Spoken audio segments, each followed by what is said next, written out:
বুলবুলবাজ যে ক্রিকেট বোর্ডটা এটাকে এখন বোধহয় বিদায় ক্রিকেট বোর্ড বলাই যায়। টাইম হয় নাই, টাইম হইতে অনেক দেরি আছে, কিন্তু আসলে সব পক্ষের আচার আচরণে বোঝা যাচ্ছে যে এই বোর্ড আর বেশিক্ষণ নাই। এখন জাস্ট দুপ দুপ করতেছে যে কোনো সময় বোর্ডটা কোনো না কোনো উপায়ে চেঞ্জ হয়ে যাবে। সেই বোর্ডটাকে নিয়ে আমার কখনোই যেটা তামিম ইকবালরা অভিযোগ করেন যে এটা অবৈধ বোর্ড, এটা আমি কখনোই মূল আপত্তি মনে করি নাই। আমি এই বোর্ডকে সমর্থন দেওয়ারই চেষ্টা করছি সবসময়, বিশেষত যখন বাংলাদেশ নিরাপত্তার কারণে ইন্ডিয়া যেতে চাইলো না। এই মহাপর্বে আমি বোর্ডকে আমার জায়গা থেকে সর্বোচ্চ সমর্থন দিতে চেষ্টা করছি। অবৈধ কি বৈধ, এটা আমার কাছে খুব বড় কোনো বিবেচনা না। কারণ এই যে নির্বাচনী প্রক্রিয়ায় গঠনতন্ত্রে আছে, এই প্রক্রিয়াটাই তো বৈধ না, এই প্রক্রিয়াটাই তো ফেয়ার না। ফলে এখানে অবৈধ কি আর বৈধ কি। কিন্তু এই বোর্ডটাকে শুরু থেকেই আমি বলি একটা সার্কাস বোর্ড, একটা ক্যাওস বোর্ড।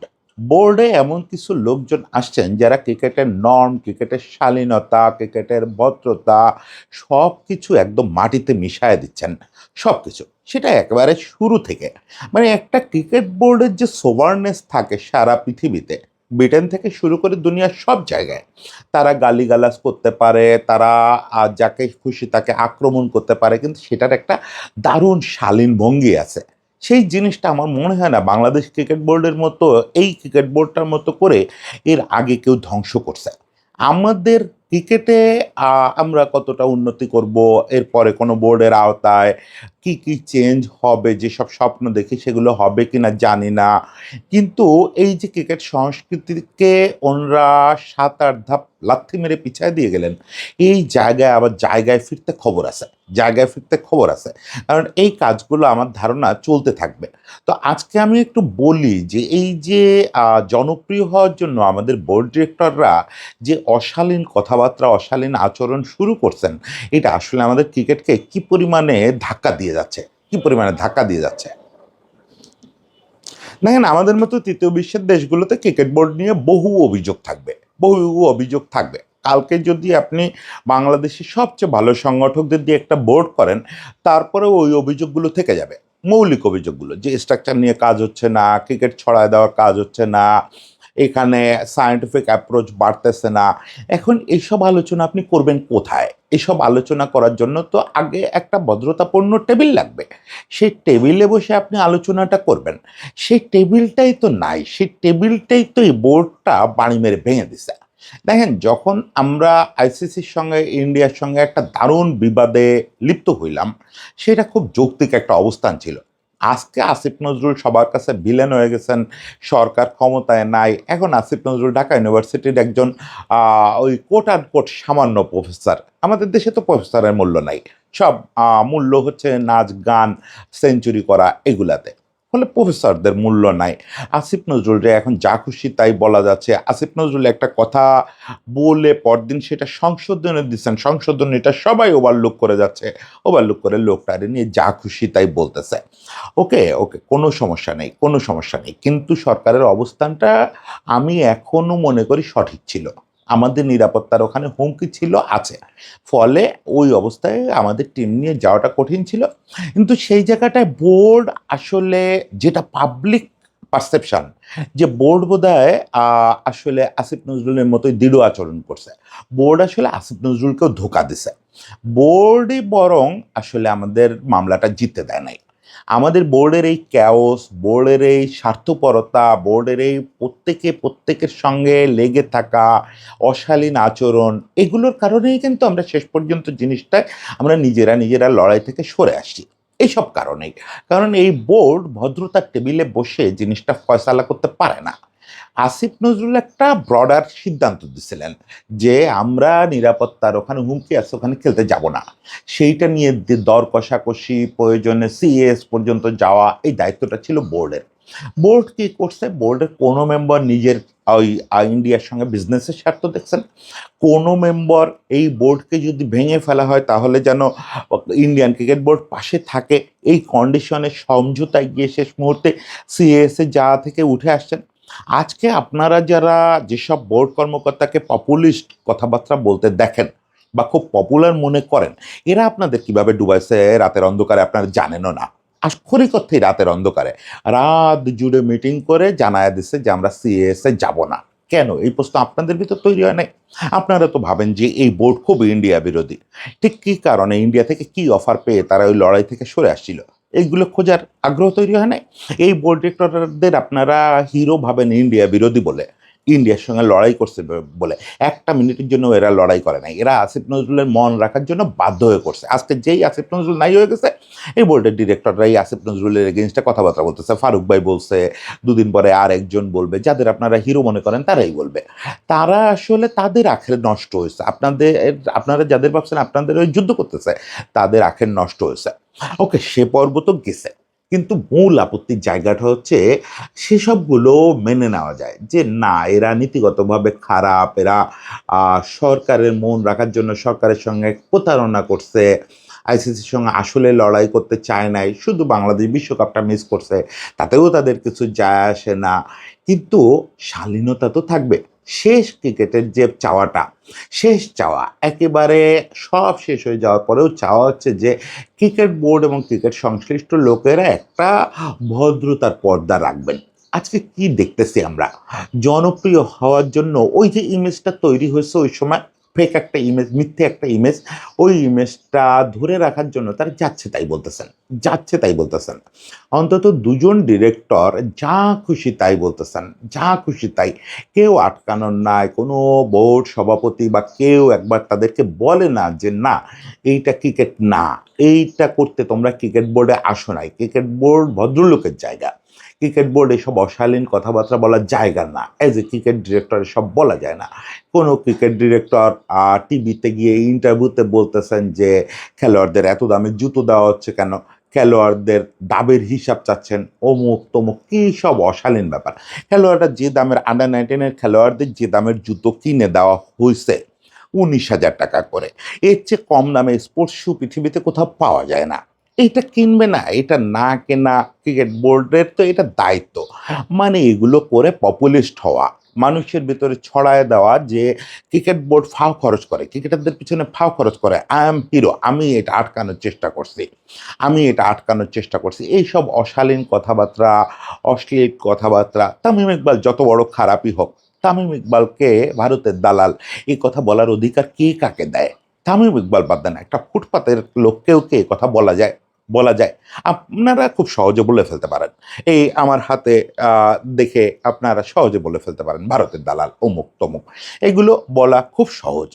কিন্তু একজন বোর্ড ডিরেক্টর এরকম স্টেট লেভেলের কথাবার্তা বলবে, তাও একজন এক্স ক্যাপ্টেন, বাংলাদেশের ইতিহাসের সেরা ব্যাটসম্যান, হোক সে নীতি বিবর্জিত, হোক সে সব দলের সঙ্গে গিয়ে মেশার চেষ্টা করে অমুক তমুক, সেগুলোকে পোলাইটলি আপনি বলেন, ভদ্র ভাষা আছে সেটার জন্য। আর একটা দেশের দালাল বানায় দিবেন কেন? আমি ইন্ডিয়া ওন করি, 1 সেকেন্ডের জন্য ওন করি, আমাকে যখন কেউ ইন্ডিয়ার দালাল বলে তখন আমার কি পরিমাণে কষ্ট হয়। একই রকম কষ্ট তামিম ইকবালের হয় না?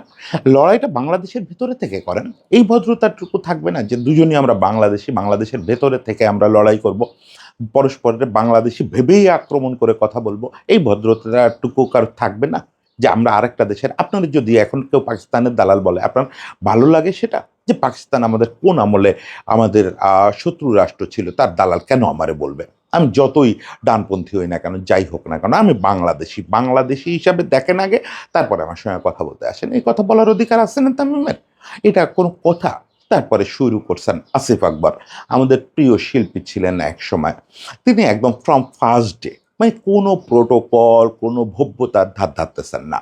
একটা ক্রিকেট বোর্ডের সেমিনারে বসে তিনি ফুটবলারদের কুৎসিত ভাষায় আক্রমণ করলেন, ফুটবলারদের স্বভাব চরিত্র নিয়ে কথা বললেন, ফুটবল ফেডারেশনকে কুৎসিত ভাষায় আক্রমণ করলেন। দেখেন, কেউ পাল্টা জবাব দিচ্ছে না। আসিফ ভাই যখন বোর্ডে আসলেন তখন সবাই বলছিল যে এই লোকটা গানের জগতের লোক, এই লোকটার ক্রিকেটে কি কাজ? আমরা বরং বলছিলাম যে না, সে একসময় ক্রিকেট খেলতো, সে ওইখানে সংগঠকের কাজ করছে বিভিন্ন সময়, ওকে ফাইন। আর স্পষ্ট বক্তা মানুষ, তার মতো একটা মানুষ বোর্ডে থাকা ভালো। কিন্তু স্পষ্ট বক্তা মানে কি এই যে মুখে যা আসে তাই বলে ফেলবো? এটা স্পষ্ট বক্তার লক্ষণ?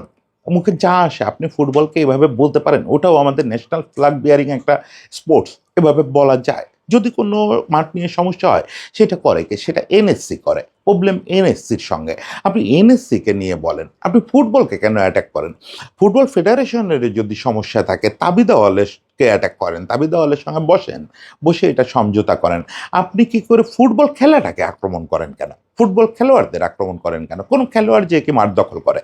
পৃথিবীর কোথাও কোনো খেলোয়াড় গিয়ে বলে যে আজকে থেকে এই মাঠে ফুটবল চলবে, ক্রিকেট চলবে না। এইটা করে নাকি? ক্রিকেট আর ফুটবলার কোনো গ্যাঞ্জাম আছে নাকি? আপনি ফুটবলারদের শত্রু বানাইলেন। আপনি একজন কেমন সংগঠক? আপনি আজকে আমিনুল হককে নিয়ে প্রশ্ন তোলেন যে আমিনুল হক ক্রিকেট নিয়ে কথা বলার কে? আমিনুল হকের সঙ্গে আসিফ আকবরের তুলনা কালকেও দেখলাম ফেসবুকে একটা গ্রুপে, মানে আমরা তো জাতি হিসাবে কোথায় নামছি?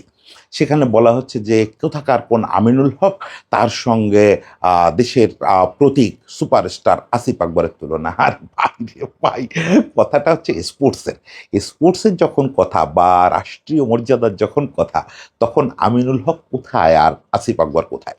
আমি আসিফ আকবরের প্রতি সর্বোচ্চ সম্মান রেখে বলতেছি, Aminul Haq Bangladesh national captain, ex national captain, কথাটা মাথায় রাখেন। স্পোর্টসের কথা আপনি যখন বলতেছেন তখন আমিনুল হক আর আসিফ আকবর দুজনের তুলনা করার কোনো সুযোগও নাই। এটা দুইটা পুরো ভিন্ন জগতের ব্যাপার, যেখানে আমিনুল হকের 2000 কিলোমিটারের মধ্যে যাওয়ার যোগ্যতা আসিফ আকবরের নাই। আমিনুল হক মন্ত্রীতন্ত্রী এসব বাদ দেন।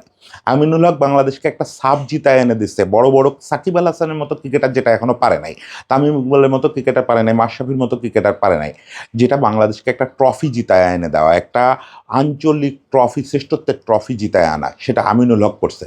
সে ক্যাপ্টেন্সি দিয়ে করছে, সে গোল পোস্টে দাঁড়ায় করছে। আমিনুল হক উড়ে আসে নাই। যে কথায় কথা বলেন আমি যখন রাজনীতি করতাম তখন আমিনুল হক রাজনীতিতে আসতেছে, কি হয়েছে? মানুষ মানুষের জুনিয়র হয় না? আমিনুল হক খেলা শেষ করে তারপরে রাজনীতি শুরু করছে। সে খেলা চলা অবস্থায় রাজনীতিতে ঢোকে নাই, তারপরে কি করছে? সে লুকাইছে কোথাও? সে তো লুকায় নাই। আপনারা গানের আড়ালে লুকাইছেন, মুখ দেখানো বন্ধ করছেন, রাস্তায় নামা বন্ধ করছেন, রাজনীতি কোনো বড় পদেও যাইতে সাহস পান নাই 17 বছরে। আমিনুল হক সে সময় রাস্তায় মিছিল করছে, মিটিং করছে, জেলে গেছে, ধরে নিয়ে যাওয়া হয়েছে। এই আসিফ নজরুল আমিনুল হকের জন্য একমাত্র লোক যিনি প্রথম আলোতে কলাম লিখছেন, যে তখন আমরা সবাই চুপ ছিলাম। আসিফ নজরুল একমাত্র লোক যিনি প্রথম আলোতে কলাম লিখে প্রতিবাদ করছেন যে বাংলাদেশকে সাব জেতানো ক্যাপ্টেনের হাতে হাত কড়া পড়ানো যায় না, সে যতই যাই হোক হয়ে যাক না কেন পৃথিবীতে। সেই আমিনুল হককে আপনারা আজকে স্ট্রিটের মানুষের সঙ্গে তুলনা করতেছেন। হোক আমিনুল হক ক্রীড়ামন্ত্রী হিসাবে আপনারা বলেন চাটাচাটি করে আসছে, কিসের চাটাচাটি করে আসছে? আপনি আমিনুল হকের ক্যারিয়ার সম্পর্কে জানেন? যতদিন রাস্তায় কাটাইছে, যতদিন মিছিল করছে, মিটিং করছে, যাদের সঙ্গে তুলনা করছে, জীবনে কোনোদিন তাদেরকে রাস্তায় দেখছেন আপনি? জীবনে কোনোদিন কোনো মুভমেন্টে দেখছেন? আমিনুল হক কেন চাটাচাটি করে আসবে? কারে চাটাচাটি করে আসবে? সে বিএনপি নেতৃত্বের সঙ্গে কাজ করে বেগম খালেদা জিয়ার সময় থেকে। বেগম খালেদা জিয়ার খুব পছন্দের রাজনীতিবিদ ছিল। বেগম খালেদা জিয়া নিজে বলছেন যে আমিনুল রাজনীতিবিদ হলো খুব সহজে, কারণ হচ্ছে ও জেলে চলে গেছিল, জেলে গেলে রাজনীতিবিদ হওয়া যায়। সে তো আজকে সে এই বর্তমান প্রধানমন্ত্রীর জামানায় হঠাৎ করে রাজনীতি শিখছে তা তো না, সে লম্বা সময় ধরে লড়াই করে আসছে। আমিনুল হকের রাজনীতি বলেন, আমিনুল হকের খেলা বলেন, এই যারা কথা বলতেছেন তারা তার 100 কিলোমিটারের মধ্যে যাওয়ার যোগ্য না। হ্যাঁ, আমিনুল হক মন্ত্রিত্বের চেয়ারে বসে ভুল করছেন, ভুল করছেন, এটা অবশ্যই প্রোটোকল জনিত ভুল করছেন, সেটা সমালোচনা আমরা করতেছি না, পৃথিবী করতেছেন না, সারা দেশ করতেছে না। আমিনুল হক নিজে ফিল করছেন না যে এটা ভুল হয়েছে? হয়তো ফিল করছেন বা করেন না, কিছু যায় আসে না, সমালোচনা করেন। আমি চাই এই সমালোচনাগুলো বিদ্যমান থাকুক। যে একজন মন্ত্রী হয়েছে, স্টেট মিনিস্টার হয়েছে, তাতে কি তার সমালোচনা করা যাবে? এই ধারাটা যত থাকবে ততই ভালো। তাই বলে আপনি আমিনুল হকরে ফাটাকেষ্ট বলবেন? আমিনুল হকরে ফাটাকেষ্ট বলবেন? আমিনুল হক বাংলাদেশের জাতীয় দলের এক্স ক্যাপ্টেন। আপনি কি? আপনি কি? আপনি বাংলাদেশের কি? বাংলাদেশের কোথাও প্রতিনিধিত্ব করছেন কোনো লেভেলে? আপনি বাংলাদেশের কোথাও ন্যাশনাল ফ্ল্যাগ বিয়ার করছেন? আমিনুল হক বাংলাদেশ ন্যাশনাল টিমের এক্স ক্যাপ্টেন, তারে আপনি কি করে ফাটাকেষ্টর মতো একটা অশ্লীল শব্দ তার ইয়েতে বিশেষণ হিসাবে ইউজ করেন? এইটা কিভাবে সম্ভব? এইটা আমিনুল হক সাব জিতছে, আমিনুল হক রাজনীতির মাঠে কি করছে এগুলো বাদ দেন। একদিনের জন্য হলে ন্যাশনাল টিমের জার্সি পরছে, ন্যাশনাল টিমের ক্যাপ্টেন্সি করছে। এই সাবকন্টিনেন্টের সেরা গোলকিপার ছিল, ইউরোপে 3-3 বার ডাক পাইছে। সেই লোকরা আপনি ফাটাকেষ্ট বলেন? এত সোজা, যা খুশি মুখে আসলে বলে দেওয়া যায়। আপনি, আমি মন্ত্রী টন্ত্রী বলতেছি না, বাক স্বাধীনতার তো চরম সুবিধা সবাই নিচ্ছেন। এই যে শুরু হয়েছে বাক স্বাধীনতা, যে যারে যা খুশি তাই বলতে পারতেছে। মানে একজন স্টেট মিনিস্টার যত খারাপ লোক হোক, আমি ধরে নিলাম আমিনুল হক খুব খারাপ, একজন স্টেট মিনিস্টার, ওই চেয়ারটারও তো একটা মর্যাদা আছে। আপনি সেই চেয়ারে বসে একটা লোককে এই কথা বলে ফেললেন, বাদ দেন পলিটিক্যাল চেয়ার, মন্ত্রিত্ব এগুলারে আমরা নীতিগতভাবে খুব বড় মনে করি না, ওকে ঠিক আছে। কিন্তু ওই যে বললাম একদিনের জন্য ন্যাশনাল টিমের জার্সি পরছিল, একদিনের জন্য ক্যাপ্টেন্সি করছিল, একদিনের জন্য সাউথ এশিয়ার সেরা হয়েছিল, সেই একদিন হইল, সেই দিনটার কথা ভাবে এই লোকরা এটা বলা যায় না। এই ভদ্রতা বোধটুকু যার নাই তার আসলে ক্রিকেট বোর্ডটার জায়গা না। তারপরে সর্বশেষ গতকালকে না পরশু কন্টেন্ট ক্রিয়েটর কাকে উদ্দেশ্য করে বলছেন আমি বুঝি।